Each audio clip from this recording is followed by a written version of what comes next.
Welcome to Preeminent Test Prep. Today I'll be taking you through the Math No Calculator section of SAT Practice Test 4. I'll be showing you how to move efficiently through this section and how to recognize patterns on the SAT Math section to hopefully improve your score. Make sure to subscribe as we'll be releasing videos on every section of all 10 College Board released practice tests. Now, let's get started. Question 1. Which of the following expressions is equal to 0 for some value of x? Well, in order to be equal to 0, we have to be able to go below 1, right? And we see choices B, C, and D, they all have absolute value, and the lowest you can have for absolute value is 0, and they all have plus 1. So their lowest value is 1, right? So if their lowest value is 1, they'll never be able to equal 0. So we can eliminate B, C, and D, so we know our answer will have to be A, and we can check that by seeing that A. We have absolute value, which its lowest value can be 0. 0 minus 1 will get us -1, which means that we will be able to get to 0. Question 2.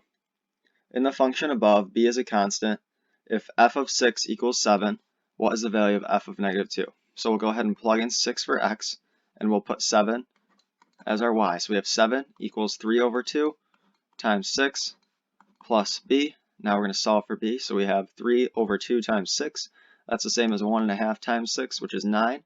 So we have 7 equals 9 plus b. We subtract 9 from both sides to isolate b.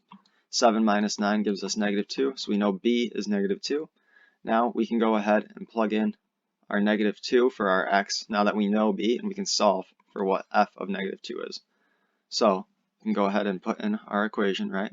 So we'll have f of -2 equals 3 over 2 times -2, and then plus -2, which is just -2.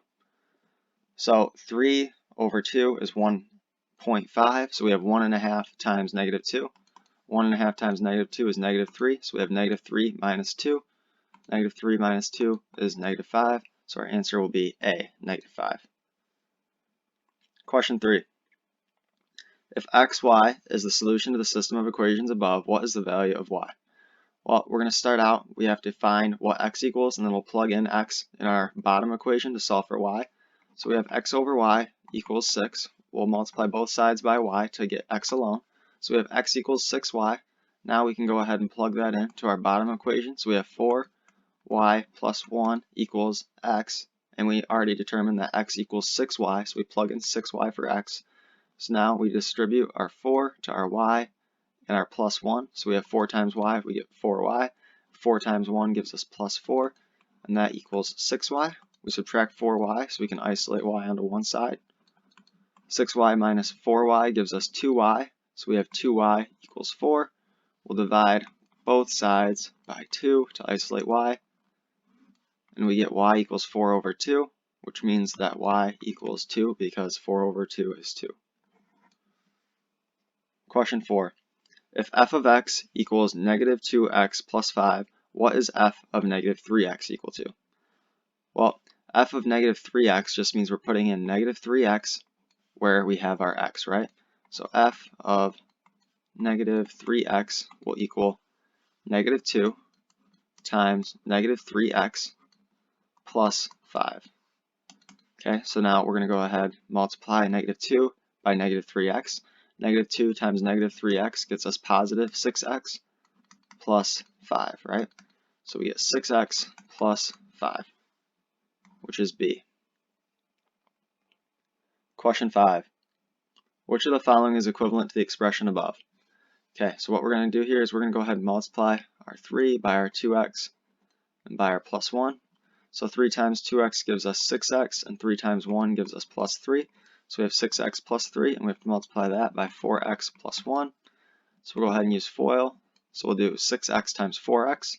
That's going to give us 24x squared. And then we'll do 6x times plus 1, and we get plus 6x. Now we'll do 3 times 4x. 3 times 4x gives us plus 12x. And then we'll do 3 times 1, and we get plus 3. Now we can simplify, and we'll get 24x squared. And then our plus 6x and our plus 12x add to plus 18x. And we still have plus 3. And the equivalent expression of that is C. Question 6. If a minus b equals 3 divided by 7. Which of the following must also be true? Well, we can rewrite a minus b over b as a over b minus b over b, right? And we know that minus b over b is the same as minus 1. So now we can write a over b minus 1 equals 3/7. We'll add 1 to both sides, right? And then adding 1 on the right side here by 3/7. We know that 1 is equal to 7/7, so we're going to write that instead of 1. And now we have 3 plus 7. That gets us 10 over 7. So now we have a over b equals 10 over 7. All right, so now we just find which answer says that, and that'll be B. Question 7.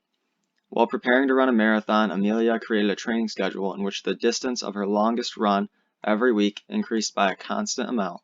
If her training schedule requires that her longest run in week 4 is a distance of 8 miles and her longest run in week 16 is a distance of 26 miles, which of the following best describes how the distance Amelia runs changes between week 4 and week 16 of her training schedule? Well, we know it increases by a constant amount, so what we're going to do is to find the increase in her distance each week. We're going to do rise over run, right? So the amount of miles that she's running increases from 8 to 26. So we'll do 26 minus 8. And we know that this takes us from week 4 to week 16. So we're going to do week 16 minus week 4, right? We get 26 minus 8. That's going to give us 18. 16 minus 4 is going to give us 12. 18 divided by 12 is equal to 1.5 or 3 over 2. So now we look at our answers, we look for where we have an increase of 1.5 miles each week, and that is D. Question 8. Which of the following equations represents a line that is parallel to the line with equation y equals negative 3x plus 4? Alright, so parallel line, I'm just going to draw that, is same slope, right? So we're just looking for something with the same slope. I'm going to look at my answer choices. I see they're all set up with my whole number on the right side. So I'm going to go ahead and do y equals negative 3x plus 4. And I'm going to try and set it up like my answer choices are. So I'm going to add 3x to each side. And I will have y plus 3x equals 4.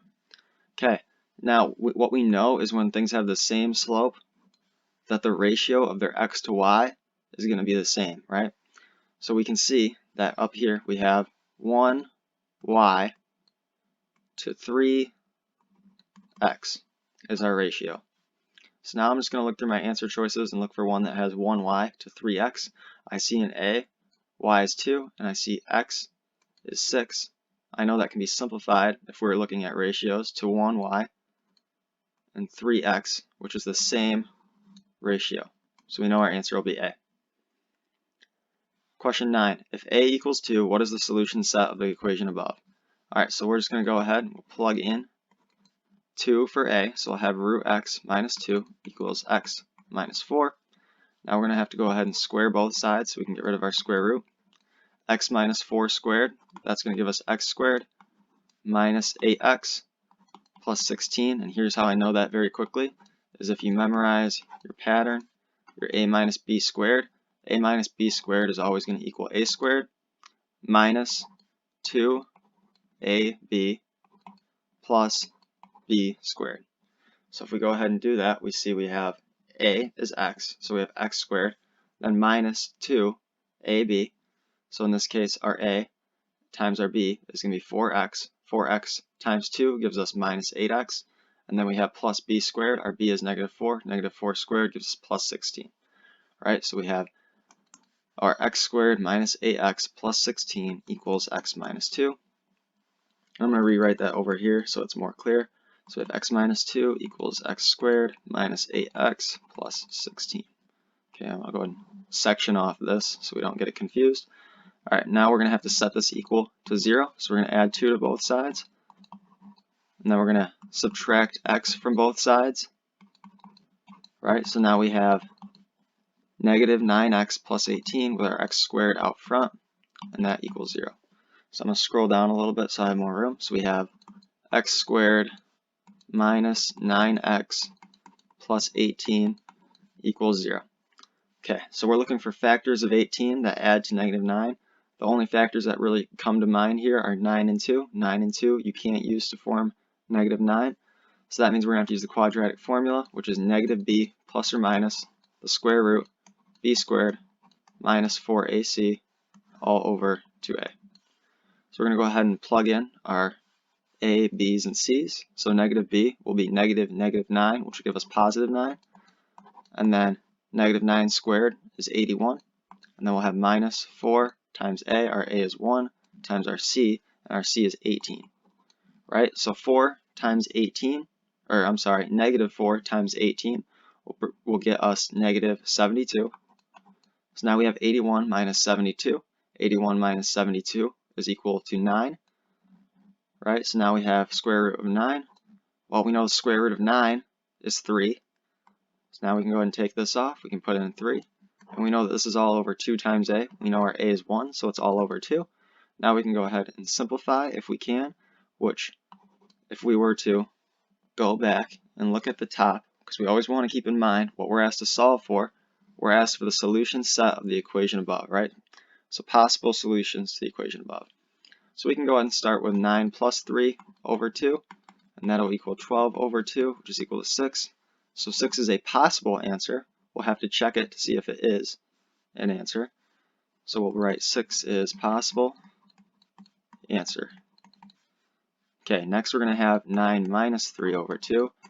9 minus 3 is 6. 6 over 2 is 3, right? So we have 3 and 6 are our possible answers.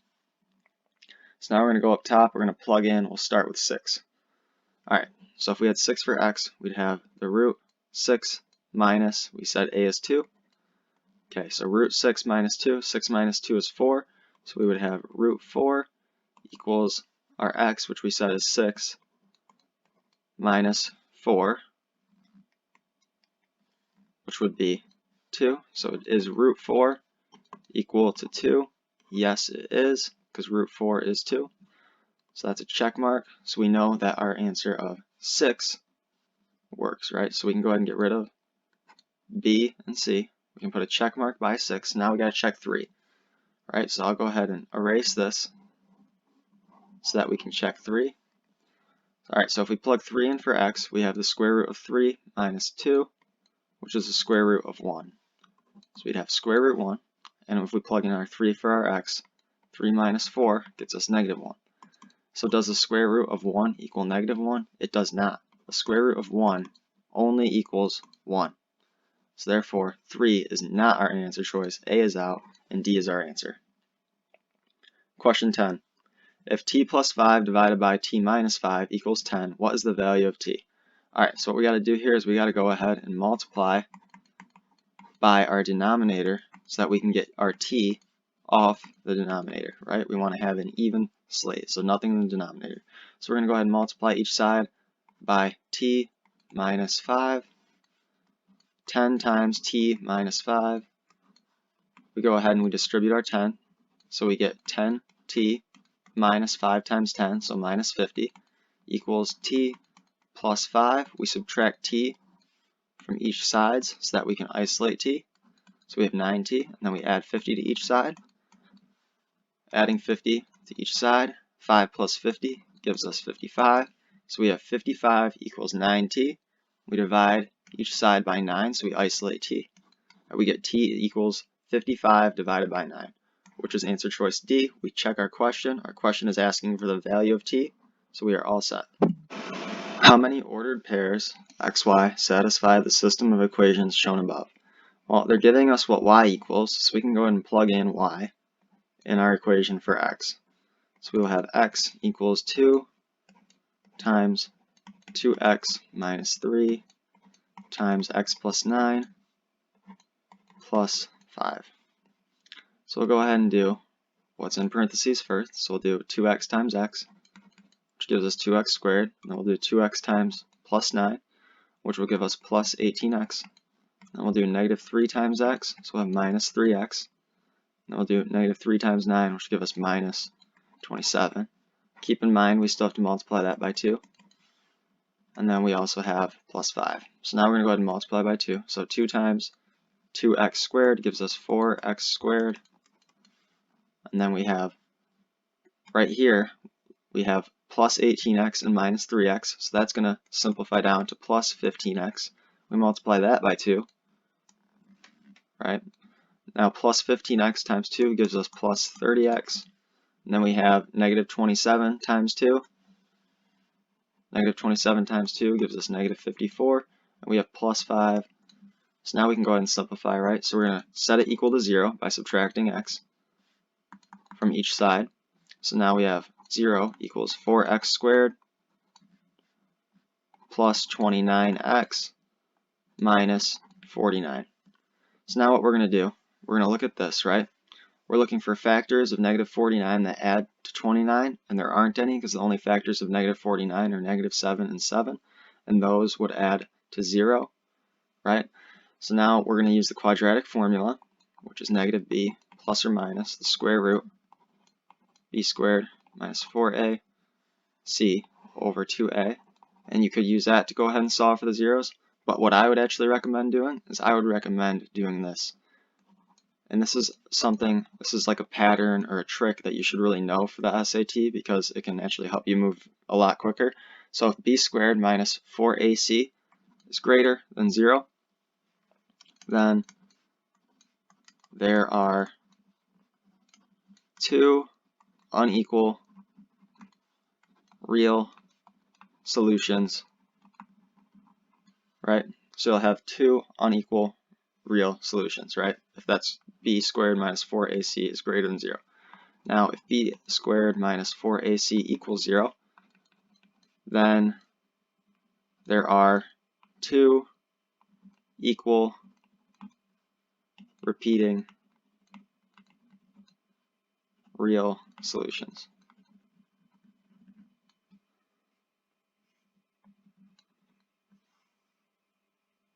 Okay? And now if b squared minus 4ac is less than 0, then no 0 or no real solutions, right? So no real solutions. So then 0 real solutions. Right, and you'll want to make sure that you know that, so I'm going to go ahead and actually star it for you so that you know that you should write that in your notes if you have them. Okay, so now we're going to solve the equation that we're asked now that I've taught you guys that. So we have 4x squared plus 29x minus 49. So what we're going to do here, we're going to do our b squared minus 4ac, and we're going to see what it equals. So our b value is 29, so we're going to have 29 squared minus 4 times our a value, which is 4, times our c value, which is negative 49, right? So we have negative 4, and then we see that we have another negative. So when we have 29 squared, and then we're multiplying a negative by a negative, so we're going to get a positive number, and we don't even have to multiply this out and find what it is, because we know it's just going to be 29 squared plus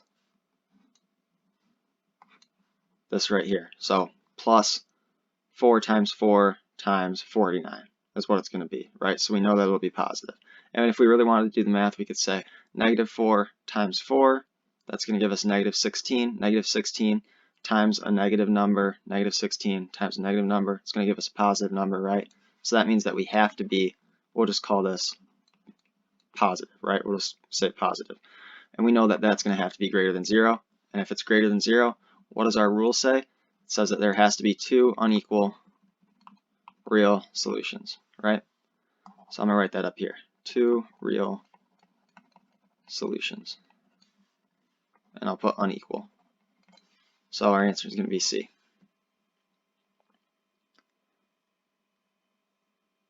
Question 12. Ken and Paul each ordered a sandwich at a restaurant. The price of Ken's sandwich was X dollars. The price of Paul's sandwich was $1 more than the price of Ken's, right? So we know Paul will represent that as P, and that's equal to X plus 1. If Ken and Paul split the cost of the sandwiches evenly and each paid a 20% tip, which of the following expressions represents the amount in dollars each of them paid? Alright, well the total cost is going to be X plus 1, which is Paul's sandwich, plus X for Ken's sandwich. All of that will get multiplied by 1.2, and it will get divided by 2. Alright, so we can go ahead and do this. We've got x plus 1 plus x. X plus 1 plus x gives us 2x plus 1. Then we're going to multiply that by 1.2 and then divide by 2. So we'll go ahead and multiply by 1.2. 1.2 times 2x, that's going to give us 2.4x, and then 1.2 times 1 gives us plus 1.2, then we still have to divide by 2, right? So now dividing by 2, and I'm going to put this up here, right? I'll just go ahead and show you guys where I'm going to write it because I'm running out of room. So now we have 2.4x over 2, that's going to give us 1.2x, and then we have 1.2 over 2, that's going to give us plus 0.6, so that'll be our answer, which is C. Question 13. The functions f and g defined by f of x equals 8x squared minus 2 and g of x equals negative 8x squared plus 2 are graphed in the xy plane above. The graphs of f and g intersect at the points k0 and negative k0. What is the value of k? Alright, well we know our y value at the point k is 0. So we can go ahead and plug that into either equation. I will pick y equals f of x just because.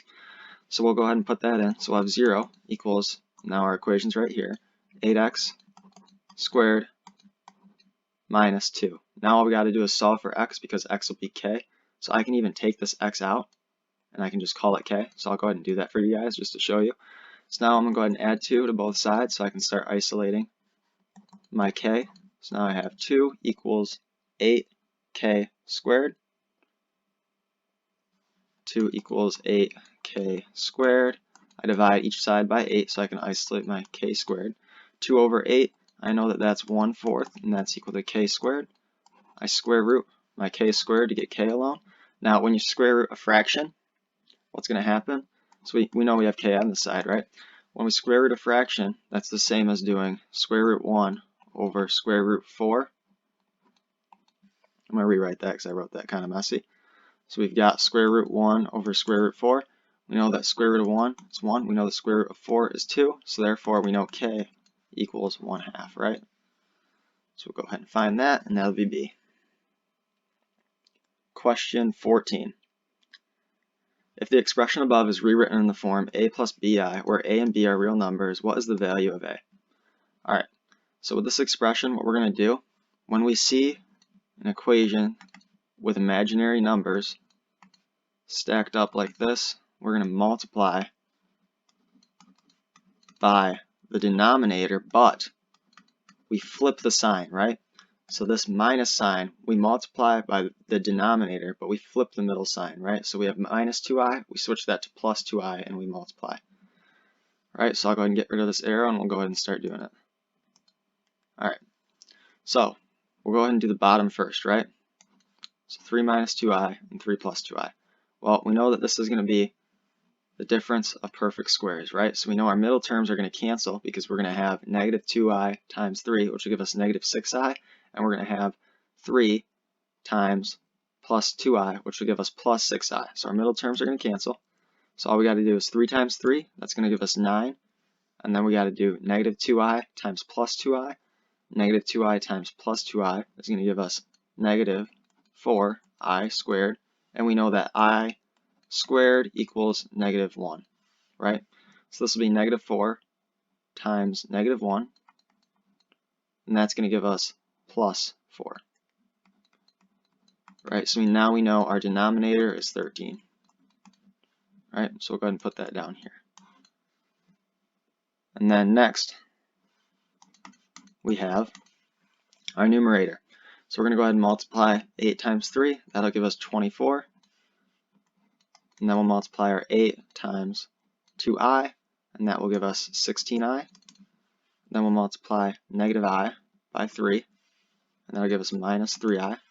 Then we'll multiply our negative I by 2i to get minus 2i squared. And now we're going to have to go simplify this some more. Alright, so we know 24 plus 16i minus 3i. Well, we know that 16i minus 3i is plus 13i. And then we know minus 2 times negative 1, because I squared is negative 1. So we replace I squared with negative 1, and we get negative 2 times negative 1, which gets us positive 2. Right? That's still over 13. So now we have 24 plus 2. 24 plus 2 is 26. So we have 26 plus 13i over 13. And we are asked for the value of a in a plus bi, which is going to be 26 over 13. And 26 over 13 is equal to 2. So 2 will be our answer. Question 15. In the quadratic equation, k and p are constants. What are the solutions for x? Alright, so we know p and k are constants. That means all we got to do is go through and solve for x. So what I'm going to do here is I'm actually going to go ahead and get rid of this 2, because I'd rather not work in fractions if I don't have to. So I'm just going to go ahead and multiply our equation by 2 here to get me 2x squared minus kx equals 4p. And then I'm going to set it equal to 0 so I can use the quadratic equation to solve. So I'm going to go minus 4p minus 4p. So now I got 2x squared minus kx minus 4p equals 0. Alright, so now what I'm going to do is I'm going to go ahead and I see all my answer choices, and this kind of gives you a hint, honestly. If you kind of look at the answer choices and just kind of peek over, you can kind of see that they want you to use the quadratic formula because every single answer has it, so that's kind of a good indication that you should be using it. So now what I'm going to do is I'm going to go ahead and use the quadratic formula with the equation that I formed, right? So I know my a value is 2, I know my b value is negative k, and I know my c value is negative 4. So I've got negative b plus or minus square root b squared minus 4ac all divided by 2a, right? So now I'm going to go ahead and plug in my numbers. So my b value is negative k, so I got negative negative k, which just becomes k. So now I've got k plus or minus the square root of negative k squared. Well, negative k squared becomes k squared. And then I have minus 4ac. So I've got minus 4 times my a value, which is 2, times my c value, which is negative 4. And then I've got all of that over 2 times a. My a is 2. And now I can go simplify this. Alright, so on the denominator, we know 2 times 2 will equal 4, so we'll go ahead and put that down. We're going to have k plus or minus my square root of k squared. And then I got minus 4 times 2. That gets me minus 8. So negative 8 times negative 4 is going to get me positive 32. Okay, now I got to simplify. So I've got k over 4 plus or minus square root k squared plus 32 all divided by 4. So now I just got to find which equation matches. Whoa! Now I just got to find which equation matches what I have written down.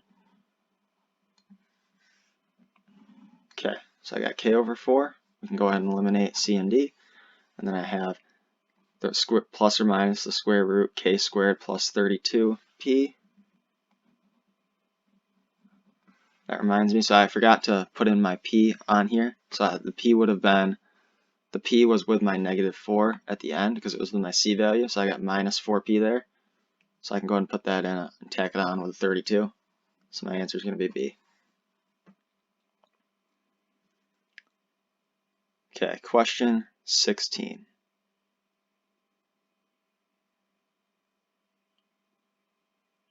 Jim has a triangular shelf system that attaches to his shower head. The total height of the system is 18 inches, and there are 3 parallel shelves as shown above. What is the maximum height in inches of a shampoo bottle that can stand upright on the middle shelf?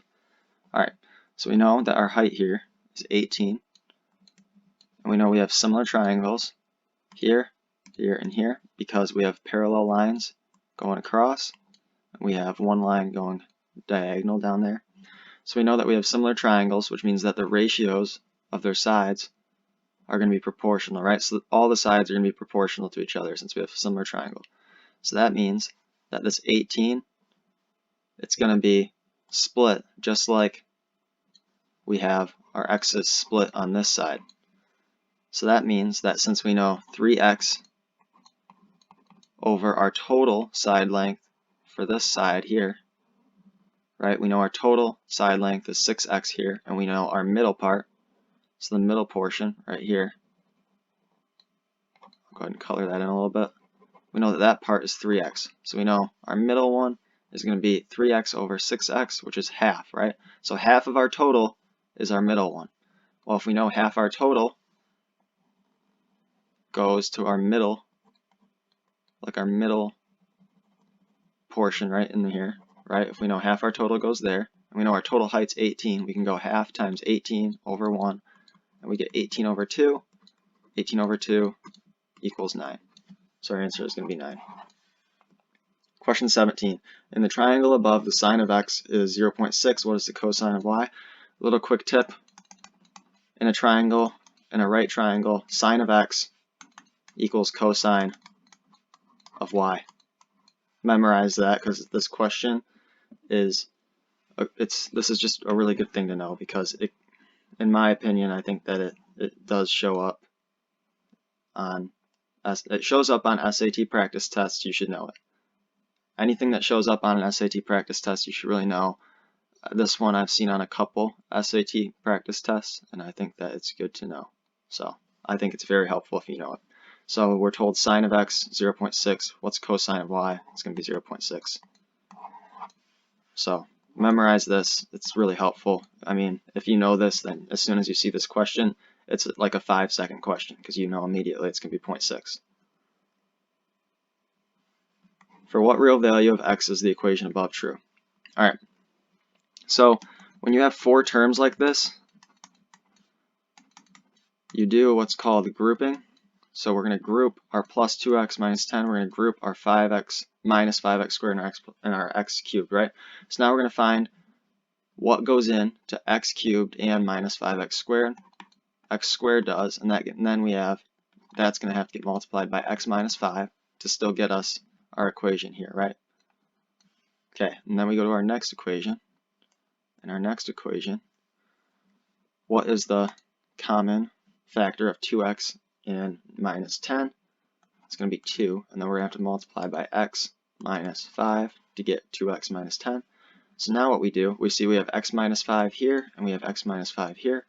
So we take our x squared and our 2 here, and we do x squared plus 2 times our x minus 5, and those are our factors, right? So we're asked for what real value of x is the equation above true. Well, if you see a real value and you see you have x minus a whole number, you can pretty much just go ahead and say x equals 5. That's going to be your answer, right? What you don't want to do is you don't want to pick the one that has like the square and a small number because that's probably going to end up being imaginary. If you have a clear answer that looks like it's going to be a real value, like if you see x minus 5, you should know x will equal 5. That's my real value.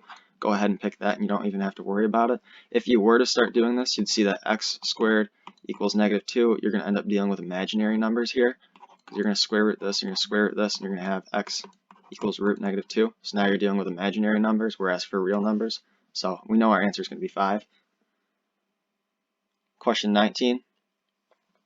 Negative 3x plus 4y equals 20, and 6x plus 3y equals 15. If xy is the solution to the system of equations above, what is the value of x?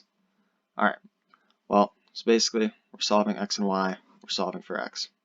So what I'm going to do here, I see we have 6x and I see we have negative 3x. I'm going to multiply by 2 to the top equation, so I can get negative 6x and 6x, and then I can just add them and cancel x, solve for y, plug y in, solve for x. So I'm going to do 2 times negative 3x, and that's going to get me negative 6x. 2 times 4y gives me plus 8y. 2 times 20 gives me 40. Now I'm going to add my bottom equation. Okay, so now I've got negative 6x plus x. That means my x's are out. They cancel. I get 0x. Then I have 8y plus 3y. That gets me 11y. 40 plus 15 gives me 55. I divide each side by 11 to isolate y. 55 over 11 is going to get me 5, so I know y equals 5. Now I'm going to go back, and I'm going to pick my top equation to use. I'm going to plug in 5 for y, so I get 4 times 5. I know that that's going to give me 20. And then I have 20 equals 20, which means x must be 0. So x will equal 0. Question 20. The mesosphere is the layer of Earth's atmosphere between 50 kilometers and 85 kilometers above Earth's surface. At a distance of 50 kilometers from Earth's surface, the temperature in the mesosphere is negative 5 degrees Celsius. And at a distance of 80 kilometers from Earth's surface, the temperature in the mesosphere is negative 80 degrees Celsius. For every additional 10 kilometers from Earth's surface, the temperature in the mesosphere decreases by k degrees Celsius, where k is a constant. What is the value of k? Alright, well, I know that this is going to be a rise over run question, right? It's a slope question. So we go from 50 kilometers to 80 kilometers, right? So we'll have our 80 kilometers minus our 50 kilometers. That's going to be our run. Then we're going to have our negative 80 degrees Celsius minus our negative 5 degrees Celsius. And that's going to give us our slope, right? So now we have negative 80 minus negative 5. It's going to give me negative 75 over 30. All right. So now I got to solve for what the temperature decreases by every 10 kilometers. So this is going to give me my answer per kilometer, okay? So I'm going to go ahead and find my answer per kilometer and then multiply by 10. So I've got 30 over 75, and we can forget the negative because it says decrease in our question. So 30 goes into 75 how many times? 2, and that's 60, which means that we'll have 15 left over. 30 doesn't go into 15, so we add a 0.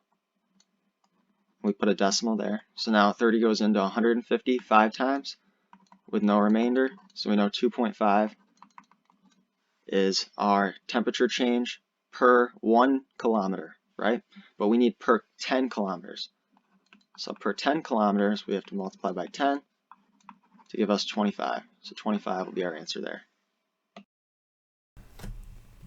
Thank you for watching Preeminent Test Prep. Make sure to subscribe, like, and share as we will be releasing more videos to help you prepare for the SAT.